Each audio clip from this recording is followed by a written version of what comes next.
감동의 순간 My dream is sports, sports My loving sports, sports My drama sports, sports Yeah, yeah, yeah, yeah, yeah, yeah. 스포츠. No problem.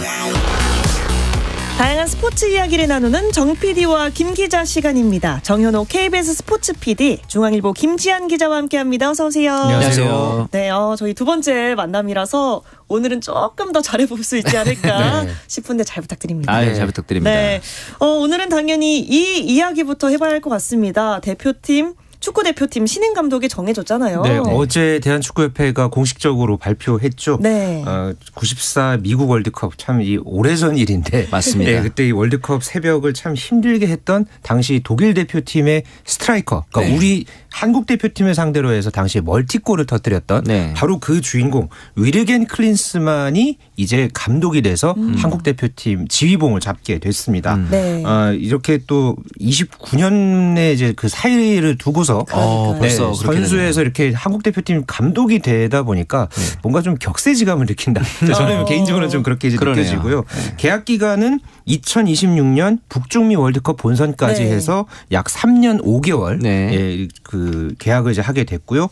이제 다음 주 중에 이 클린스만 감독이 입국할 예정이라고 오늘 또 협회에서 공식적으로 발표했습니다. 네, 결국 국내외 언론 보도들, 추측성 보도들이 맞았던 거네요. 네, 역시 키커지 등에서도 이제 클린스만 감독이 유력 후보다, 단독 협상 중이다 네. 이런 이제 보도가 있었고, 아무래도 차두리 기술 코디네이터와의 연결고리가 가장 큰 인연으로 작용을 했을 것 같습니다. 클린스만 감독 같은 경우에는 차범근 이게 차두리 그 기술 감독관의 아버지 네. 이제 같이 선수 생활도 했었고 그런 인연이 있었기 때문에 아마도 그런 점들이 좀 강하게 작용하지 않았나 하는 분석도 있고요. 네. 사실 요번에 가장 그 계약 문제 중에서 큰 걸림돌로 여겨질 수 있었던 그 네. 이슈가 이 우리나라, 그러니까 한국에서 거주할지 이 그렇죠. 여부였어요. 네. 과거에 이제 클린스만 감독이 뭐 독일 대표팀 맡았을 때 또 미국 대표팀을 맡았을 때 좀 자주 이렇게 왔다 갔다 하면서 뭐 네. 독일과 미국을 오가면서 좀 그 부분에 대해서 좀 이슈들이 있었거든요. 네. 그리고 우리나라 대표팀 감독을 그동안 이제 외국인 감독을 여러 명 타진했었을 때도 과연 이 한국에서 거주하느냐 이 문제를 놓고 막판에 틀어졌던 그런 어떤 상황들도 많았었어요. 네. 그렇죠. 그랬는데 이번에 이 클린스만 감독이 이 조건을 흔쾌히 수락한 것으로 알려졌고요.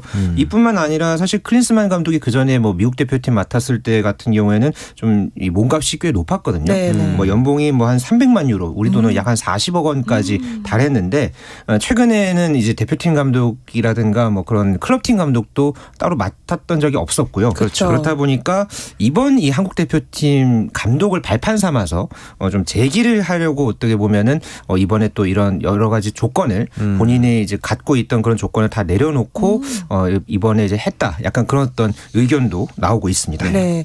연봉은 공개가 됐나요? 연봉은 양측의 합의에 따라서 네. 공개를 하지 않기로 했습니다. 말씀하신 것처럼 계약 기간만 공개가 됐고 이제 클린스만 감독을 보좌할 코치진도 이제 조만간 논의해서 확정할 계획이다 이렇게만 됐고 계약 조건 중에 앞서 말씀하신 것처럼 이 한국에 거주하는 것을 좀 원칙으로 한다 이런 부분이 좀 가장 특이한 부분이라고 할 수 있겠습니다. 네, 재택근무 아니라 한국에 와서 하는 걸로 그렇죠. 정해졌다는 네. 거네요.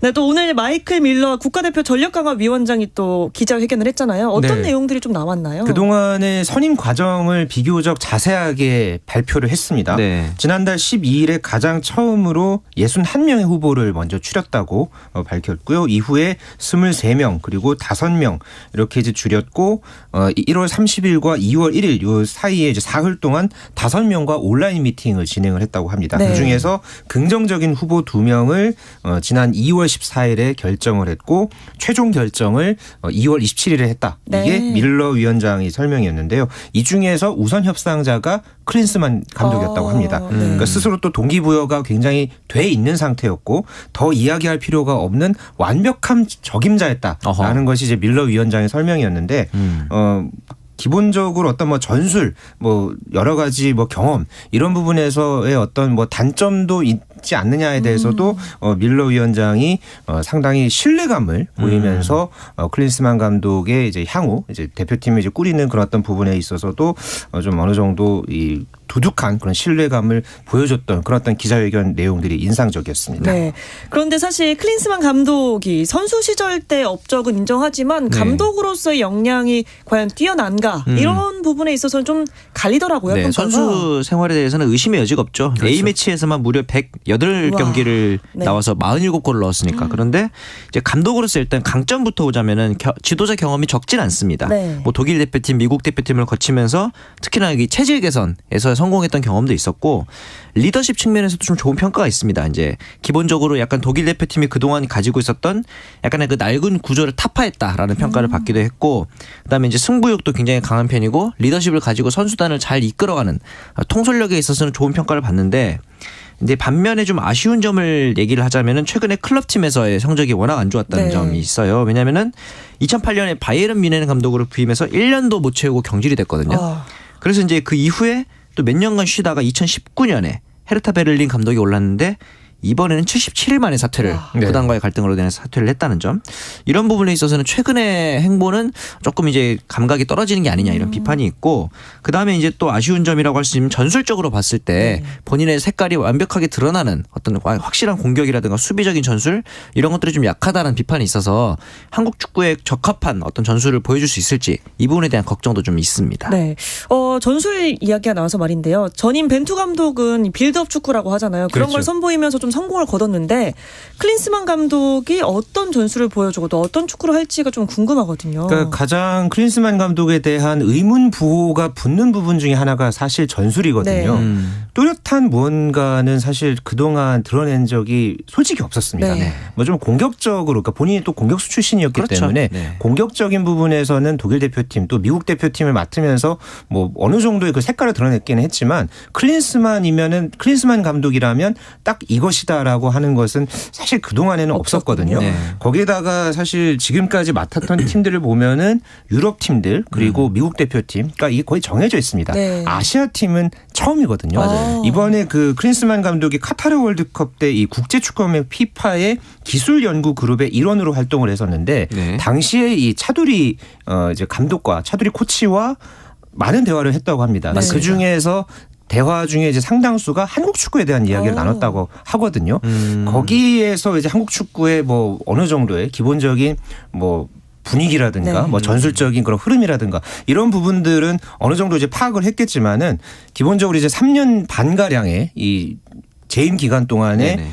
확실하게 이제 어떤 최근의 그런 세계 축구 트렌드를 이렇게 확인을 하면서 본인만의 색깔을 드러내야 한다. 이것이 바로 이 클린스만 감독이 앞으로 보여줘야 할 과제라고 숙제라고 할 수 있겠습니다. 네, 과제라고 말씀해 주셨습니다.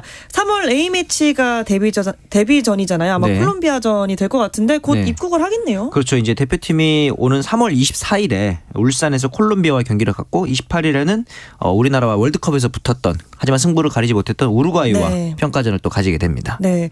3월은 뭐 축구도 그렇고 A매치가 좀 이어지는 달이에요. WBC도 있잖아요. 네네네. 그래서 이렇게 뭐랄까 국내 팬들이 굉장히 좋아할 만한 시즌이 될 것 같아요. 그게 또 기간이 나눠져 있죠. 네. 3월 정확하게. 중순, 초중순에는 월드 네. 베이스볼 클래식이 있고 또 월 말에는 A매치가 있고. 그러니까요. 네, 그래서 거의 제가 봤을 때는 올림픽 월드컵 못지않은 3월이 되지 않을까. 그렇겠네요. 네, 조심스럽게 기대해 봅니다. 또 뜨거운 3월을 보낼 수 있을 것 같습니다. 네. 그리고 WBC가 있어서 그런지 메이저리그 시범 경기도 뭔가 관심 있게 찾아보게 되더라고요. 당장 이제 김하성 선수 그리고 이제 토미 에드먼 선수의 활약이 좀 관심이 갈 텐데 네. 김하성 선수 같은 경우에는 이제 27일 날에 이어서 오늘도 이제 2루수로 선발 출장을 해서 역시나 한 경기씩 꼬박꼬박 안타를 좀 치고 있습니다 하면서 오늘까지 시범 경기 3경기에서 8타수 3안타 타율 3할 7푼 5리로 나쁘지 않은 타격감을 보여주고 있고 우리의 또 가장 유력한 경쟁 상대라고 할 수 있는 경계 대상 1순위는 오타니 선수도 네. 이제 어제 3루타를 때렸고 오늘도 이제 3번 지명타자로 선발 출장해서 안타를 또 때려내기도 했습니다. 와. 거기다가 이제 이 오타니 선수가 WBC에서는 어떤 역할을 할까 했는데 소속 구단인 에인절스 측에서 투타 겸업 다 해도 된다. 오, 오케이 투수에도 했군요. 좋고 타자에도 좋다. 좀 하나 정도는 막아줬으면 하는 바람이 있었는데. 그렇죠, 우리 입장에서는. 네네. 그런데 어쨌든 투타 겸업을 허용했고 앞서 이 단신에서 전해주신 것처럼 대표팀에서 사실 오탄이라든가 이런 선수들이 대부분 좌타자입니다. 네. 그래서 우타자 중에 어떤 경계 대상이 좀 있을 텐데 그중에 대표적인 이 스즈키 세이야 선수가 있었는데 이 선수가 결국 이탈했죠. 부상으로 이제 낙마를 하게 됐죠. 네. 그러면서 이제 어떻게 보면은 우리 입장에서는 경계 대상 1순위가 사라진 셈이긴 하지만 여전히 경계해야 될 선수들 많은 편입니다. 네. 김하성 선수의 소속팀이죠. 샌디에이고는 매니 마차도와 대형 계약을 맺었어요. 정말 초대형 계약이었죠. 어제 이 샌디에이고와 계약 기간 11년 그리고 총액 3억 5천만 달러 네. 우리 돈으로 약 4,600억 원의 아주 어마어마한 규모의 재계약을 이 마차도 선수가 네네. 해냈는데요. 그러니까 마차도 선수가 사실 2019년에 이 샌디에이고와 애초에 계약 기간 10년에 3억 달러의 FA 계약을 맺었습니다. 그런데 네. 당시의 이 계약 내용을 보면 2023 시즌을 마치고서 옵트아웃 그러니까 계약 파기를 하고서 다시 FA를 선언하는 그럴 수 권리죠. 있었죠. 예, 이거를 이제 옵트아웃을 이제 선언할 계획이었었는데 그러니까 이거를 이번에 사용을 한 겁니다. 네. 그래서 계약 기간 6년간 1억 8천만 달러가 남은 상황이었고요. 네. 여기에다가 새로운 계약으로서 이제 5년의 계약 기간이 추가가 된 겁니다. 그러네요. 그렇게 돼서 1억 7천만 달러를 더 받으면서 아주 어마어마한 대형 계약이 맺어졌습니다. 네. 11년이면 사실상 샌디에이고에서 은퇴한다고 봐도 될 것 같아요. 그렇죠. 사실 그 이후에도 물론 선수 생활을 계속 할 수는 있겠지만 네. 우리가 생각했을 때 전성기라고 할 수 있는 걸 선수의 전성기는 대부분 샌디에이고에서 보낼 가능성이 높다. 물론 이제 메이저리그 같은 경우는 대형 트레이드가 워낙 활발한 리그긴 합니다만 이 정도의 대형 금액을 계약을 맺은 선수를 트레이드하기는 또 쉽지 않기도 그쵸. 하고 이렇게 되면서 좀 걱정이 되는 게 이번에 샌디에이고가 젠더 보가츠 내야수를 또 영입을 했잖아요. 네. 그리고 매니 마차도의 자리도 있고 페르난도 타티스 주니어도 여전히 있고 이렇다 보니까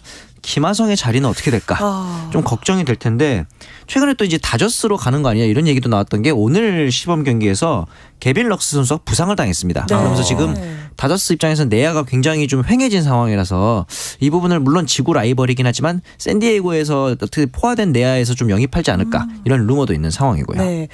그런데 그 11년 계약이라고 하셨잖아요. 매니 네, 마차도가 이렇게 장기 계약을 맺은 사례가 또 있었나요? 메이저리그에서는 비교적 흔하게 있는 일이기는 합니다. 네.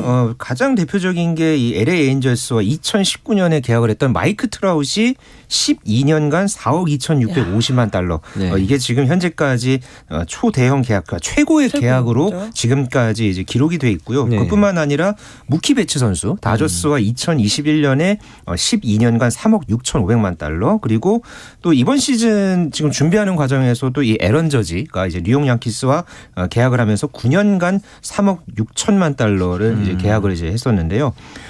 마차도 선수 물론 현재 이 계약 규모로만 놓고 보면은 전체 한 4위 정도에 이제 해당하는 그런 기록입니다. 하지만은 기존 계약 파기 후에 이제 재계약을 한 그런 어떤 이슈라는 부분에서는 기존의 이제 대형 계약과는 조금 다른 그런 내용들이 있습니다. 근데 네. 이게 사실은 다 구단들이 다르잖아요. 그렇죠. 보스턴이고 다저스고 이런 식인데 이 샌디에이고가 최근에 이 자금 쓰는 폼이 어마어마합니다. 그렇죠. 네. 타티스 주니어는 2021년에 맺은 계약이 14년 3억 4천만 달러 우리 돈으로 약 4,500억 정도 되고 거기다가 이제 후안 소토와의 장기 계약을 준비하고 있는데 이 금액이 지금 5억 달러에 육박할 것이다. 뭐 이런 지금 보도도 나오고 있고 거기다가 앞서 말씀하신 때 에런 저지한테 사전에 양키스와 계약하기 전에 14년 동안 4억 1,400만 달러 그러니까 우리나라 돈으로 하면 5,500억.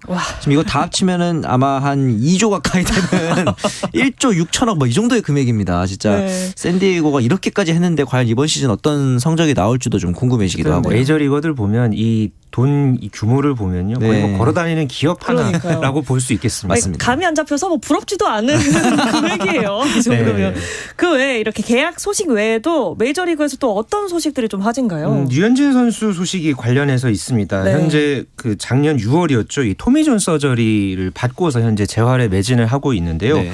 최근에 이제 단계별로 훈련 강도를 높여가고 있고 토론토 구단에서도 매우 만족스러운 그런 반응을 네. 보이고 있다는 소식이 있었습니다. 네. 최근에 이 로셀킨스 토론토 단장이 이제 류현진 선수의 재활 상태에 대해서 이미 그는 더 강해졌고 좋은 포지션이 있다고 보고 있다. 잘 회복하고 있다라면서 이 류현진 선수의 이제 회복 속도에 대해서 만족해하고 있거든요. 네. 현재 류현진 선수가 이틀에 한 번꼴로 40m 거리에서 이 롱토스 프로그램을 계속해서 스텝 바이 스텝으로 소화를 하고 있습니다. 현재 이 추세를 놓고 보면은 이르면은 6월쯤에 현재 류현진 선수의 복귀가 가능하지 않을까 조심스럽게 점쳐지고 있는 상황입니다. 네.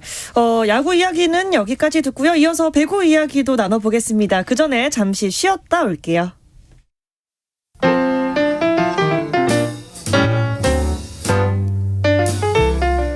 정 PD의 깊은 내공, 김 기자의 비하인드 스토리. 배구 이야기는 KBS 1라디오 스포츠에서 배구 선수 출신 해설위원 저 한유미도 듣습니다. 정 PD와 김 기자 많은 청취 부탁드립니다.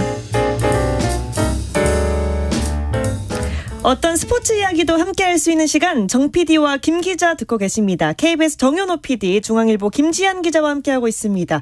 네, 한 주간의 배구 이야기 주간 배구로 이어가 보겠습니다. 현재 진행 중인 경기 상황부터 살펴볼게요. 네. 먼저 여자부부터 보겠습니다. 오늘 도로공사와 KGC 인삼공사가 맞붙었는데 현재 도로공사가 KGC 인삼공사를 세트스코어 2대1로 앞서 나가고 있습니다. 네. 이어서 남자부도 보겠습니다. KB손해보험대 우리카드 경기인데요.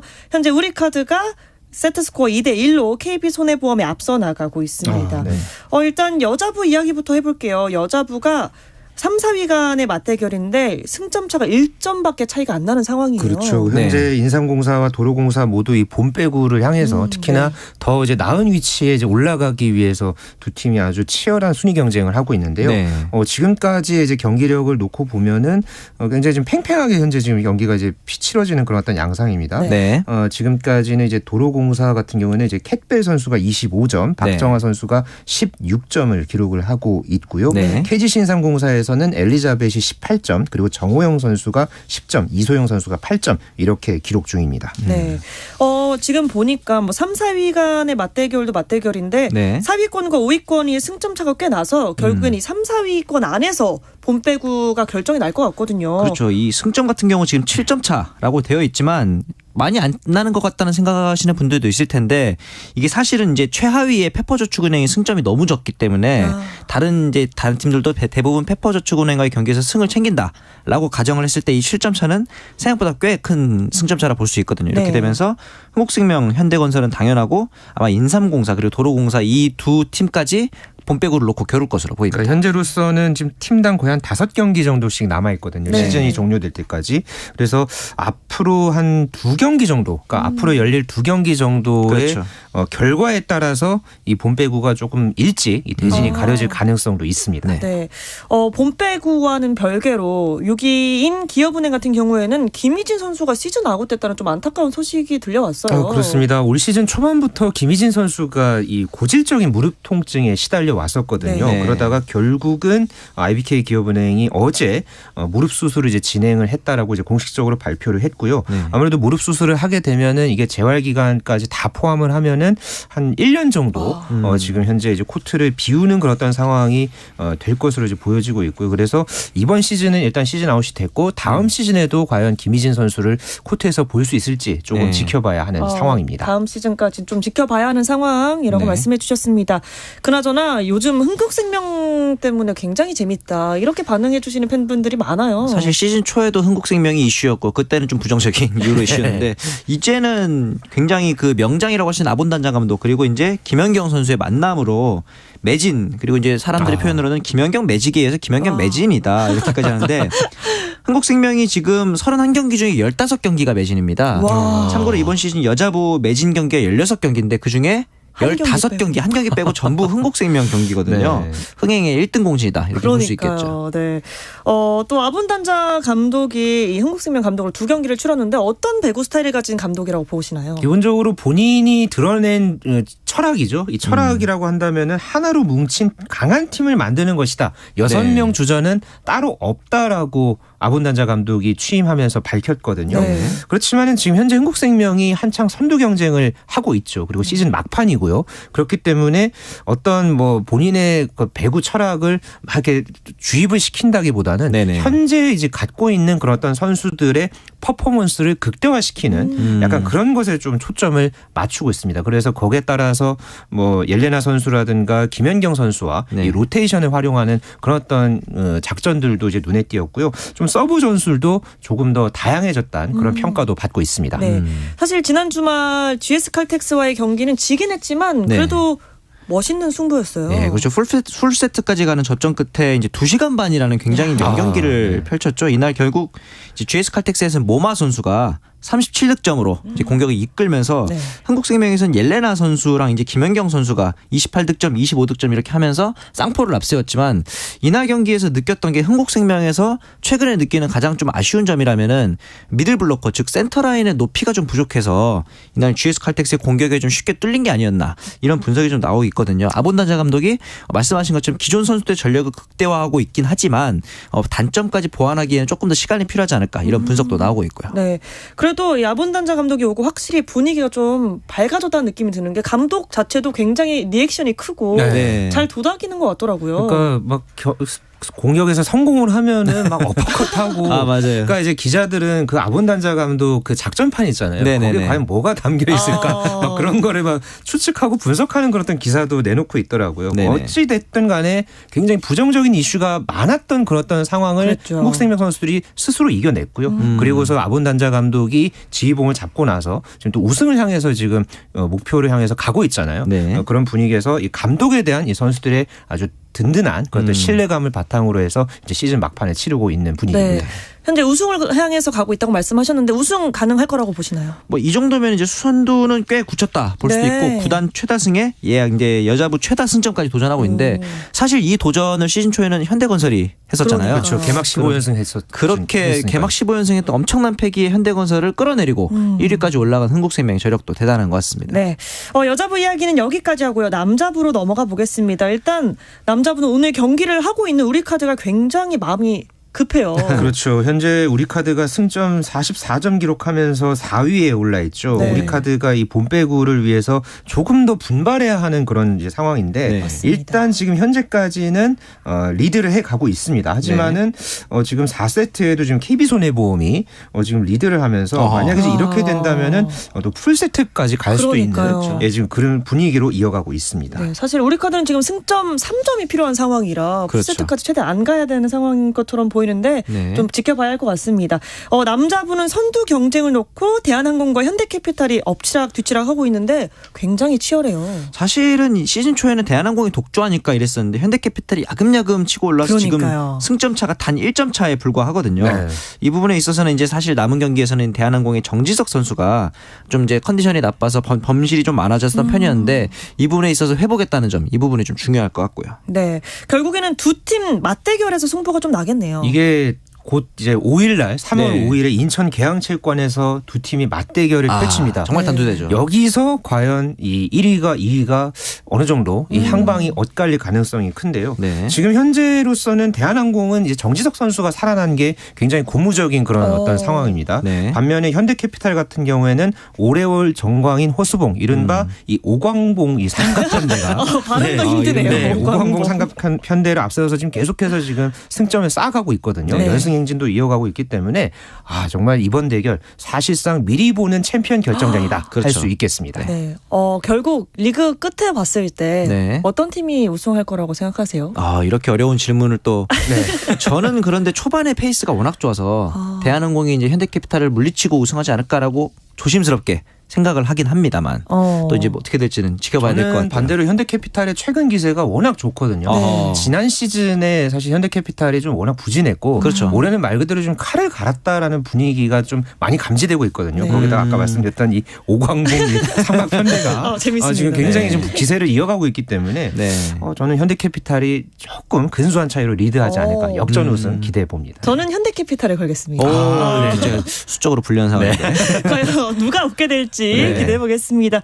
이번 주는 또 어떤 경기들에 주목해 보면 좋을지도 한번 얘기해 주세요. 네, 여자부 같은 경우에는 최근에 현대건설이 연패를 참 계속 이어가다가 아주 힘겹게 IBK 기업은행을 이기고서 탈출을 했죠. 네. 그런데 현대건설은 선두를 따라잡아야 되고 맞아요. GS칼텍스 같은 경우에도 또 이제 본배구를 위해서는 조금 더 분발해야 되는 그런 상황인데 네. 내일 현대건설과 GS칼텍스가 맞대결 펼칩니다. 이 경기 결과에 따라서 본배구 향방이 갈릴 것으로 보여지고 있고요. 네. 남자부 같은 경우에는 현재 이 본배구를 따라잡기 위해서 5위 팀과 6위 팀이 3월 3일에 맞대결을 네. 펼칩니다. 네. OK금융그룹과 KB손해보험 경기 주목해 보시면 좋겠습니다. 네. 이 이야기를 끝으로 이번 주 정 PD와 김 기자는 마칠까 합니다. 두 분과 분과 함께한 두 번째 방송이었는데 어땠나요? 역시 스포츠에 대한 지식과 애정이 상당하시구나 우리 홍준 아나운서. 그래서 다음에 또 만나게 된다면 더 재밌는 방송 기대하겠습니다. 네, 저희도 많이 또 준비해 오겠습니다. 감사합니다. 네. 정연호 KBS 스포츠 PD 또 중앙일보 김지한 기자와 함께했습니다. 두 분 오늘도 고맙습니다. 감사합니다.